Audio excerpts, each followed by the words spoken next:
Adela Micha quedó desnuda frente a las cámaras y no hubo forma de recuperarse. No fue un traspié menor, no fue una frase desafortunada fuera de contexto.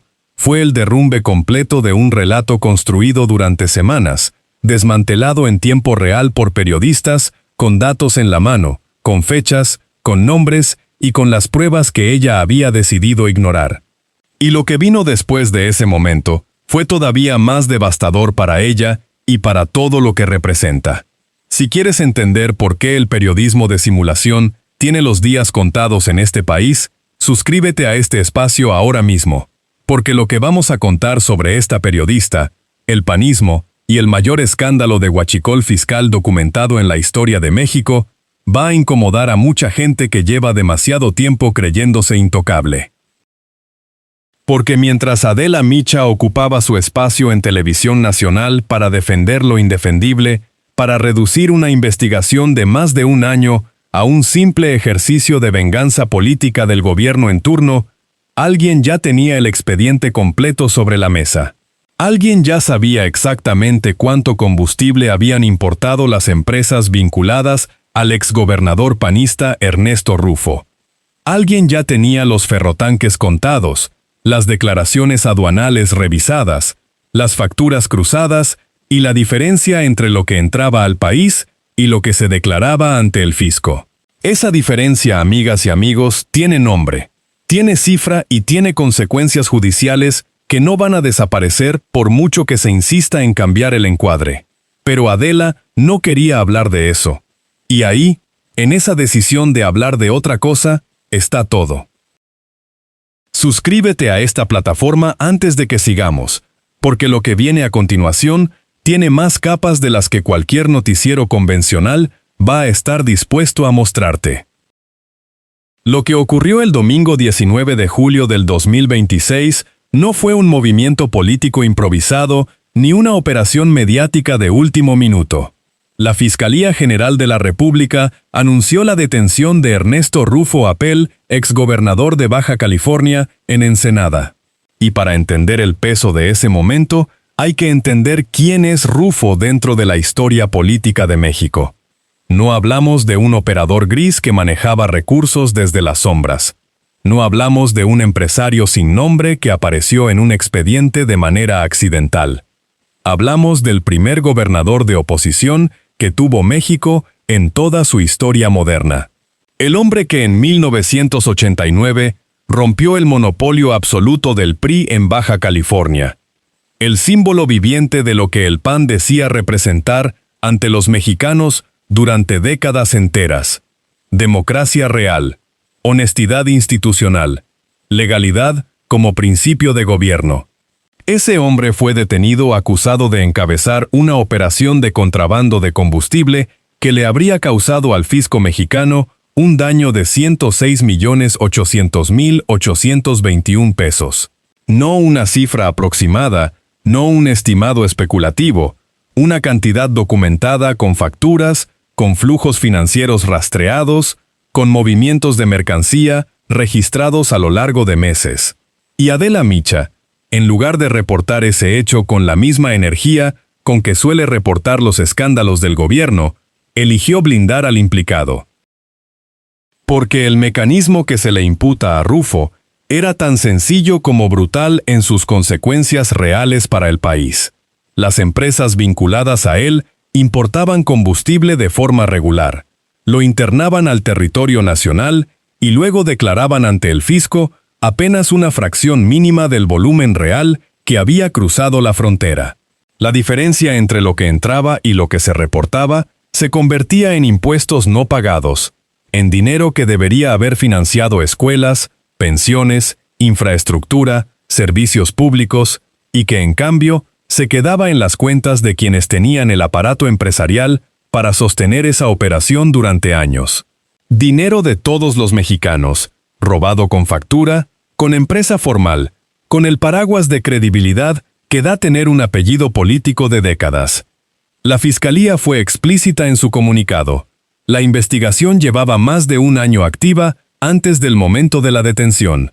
No fue una decisión tomada en una reunión de gabinete la noche anterior. No fue la respuesta a ninguna coyuntura mediática. Fue el resultado de trabajo sistemático de inteligencia financiera, análisis de ferrotanques, cruce de declaraciones aduanales, rastreo de flujos de dinero, construcción de un expediente que tardó meses en armarse, porque ese es el tiempo que requiere hacerlo bien. Nada de esto encontró lugar en el encuadre que Adela Micha decidió darle al caso frente a sus televidentes. Y quien se suscriba a este espacio ahora mismo va a entender muy pronto por qué ese encuadre no fue un error periodístico, sino una decisión. Adela eligió ese espacio para hacer algo muy concreto: presentar la detención de Rufo como parte de una supuesta herencia criminal del gobierno de López Obrador. Como si la investigación hubiera nacido del capricho o del resentimiento político del gobierno actual, y no de más de un año de trabajo acumulando evidencia contra las operaciones de una empresa cuyo propietario lleva décadas en la escena política del país. Y aquí llegó el primer golpe que empezó a desmontarla. La senadora con licencia Andrea Chávez, presente en la misma mesa de debate, no esperó a que terminara el argumento. Le recordó en vivo, con fechas concretas, que la primera licencia otorgada a las empresas involucradas en esta red no fue expedida durante el gobierno de la Cuarta Transformación. Fue expedida durante el gobierno de Felipe Calderón, el mismo Calderón del PAN, el mismo partido de Ernesto Rufo, el mismo partido que en ese momento enviaba a sus voceros a toda pantalla disponible a hablar de persecución política y de cortinas de humo. El relato de Adela tenía un problema estructural. Los hechos empezaban antes de donde ella quería que empezaran, y eso no se puede editar en tiempo real frente a las cámaras. Pero lo que vino desde el lado del PAN fue, si acaso, todavía más revelador que la propia detención. Jorge Romero, dirigente nacional del partido, salió ante los micrófonos y construyó una defensa basada en 3 afirmaciones que cualquier persona con acceso a los datos del expediente podía desmentir en cuestión de minutos.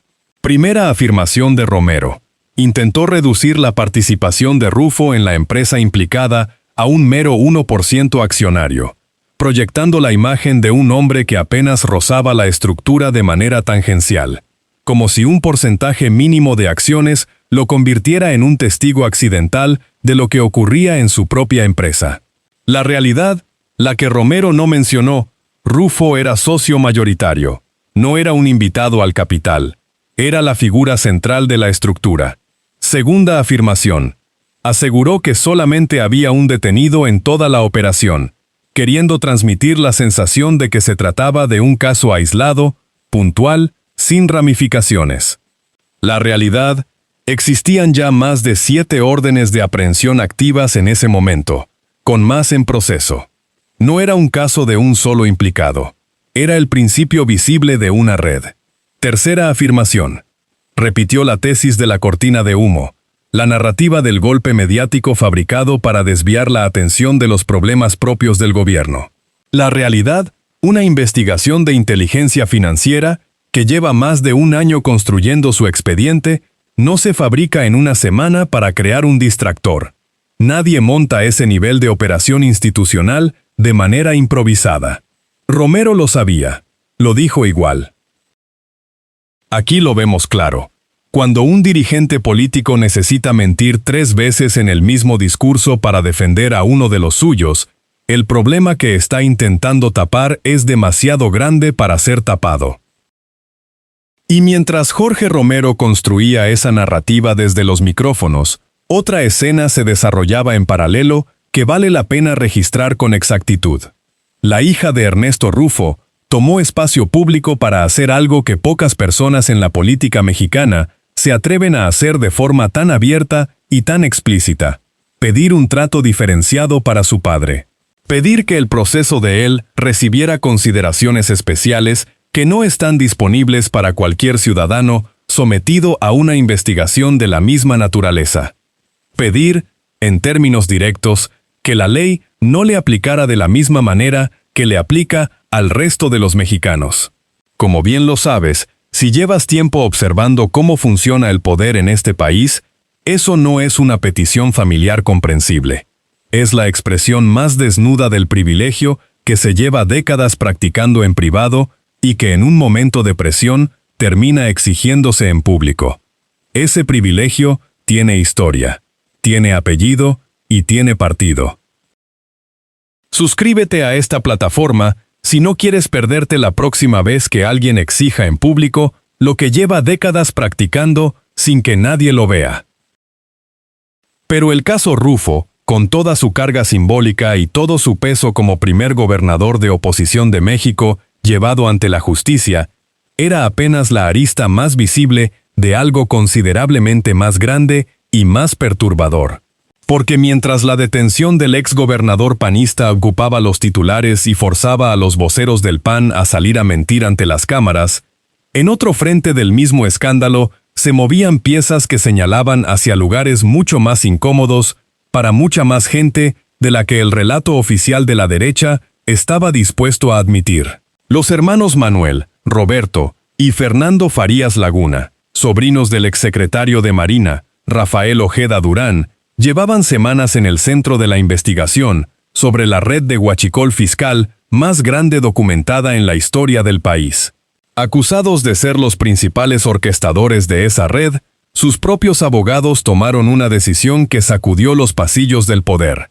Pidieron formalmente que se llamara a declarar al propio Rafael Ojeda Durán, al tío, al exsecretario, al marino que los había proyectado y protegido dentro de la institución. Sus propios ahijados políticos ahora lo señalaban desde el banquillo de los implicados. El periódico El País reveló en esos mismos días un elemento que hace el cuadro completo todavía más perturbador de lo que cualquier titular podía anticipar. Miguel Ángel Solano Ruiz, identificado en la investigación como el Capitán Sol y señalado como el principal operador logístico de toda la red de huachicol fiscal, habría coordinado el ingreso ilegal de combustible al país directamente con el exsecretario Ojeda Durán. Y en esas coordinaciones, según las fuentes documentadas por el diario, aparecía también el nombre de Andrés Manuel López Beltrán, hijo del expresidente. Dos líneas de investigación corriendo al mismo tiempo, cruzándose en puntos que ningún analista habría predicho hace 6 meses. Por un lado, el exgobernador panista detenido en Ensenada. Por el otro, una investigación que amenaza con alcanzar las oficinas del exsecretario de Marina y salpica el círculo familiar más inmediato del expresidente. El combustible robado no distingue colores de partido. Y eso es lo que más incomoda a todos los que llevan años construyendo su identidad política sobre la promesa de ser diferentes. Porque hay más. Y lo que sigue no apareció en ninguno de los encuadres que Adela Micha eligió esa noche. El portal Código Magenta documentó la existencia de una refinería clandestina operando en Cadereyta, Nuevo León. No hablamos de una instalación pequeña, improvisada, invisible. Hablamos de un lugar que llegó a procesar 10,000 barriles diarios de combustible robado. Un lugar que generó facturación superior a 5,000 millones de pesos.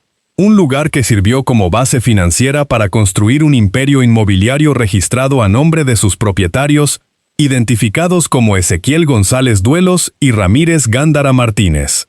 Cuando la Fiscalía General comenzó a moverse en esa dirección, los propios dueños de la instalación actuaron de inmediato. La desmantelaron. Se deshicieron de la maquinaria, borraron lo que pudieron borrar, eliminaron las pruebas físicas antes de que llegaran los fiscales. Eso no es el comportamiento de alguien que confía en su inocencia. Eso es el comportamiento de alguien que construyó algo que sabe perfectamente lo que es, que lleva años sabiendo lo que significa que te lo encuentren, y que en el momento de la presión eligió destruir antes que enfrentar. Y aquí llega la pregunta que ninguno de los grandes medios quiso formular esa noche.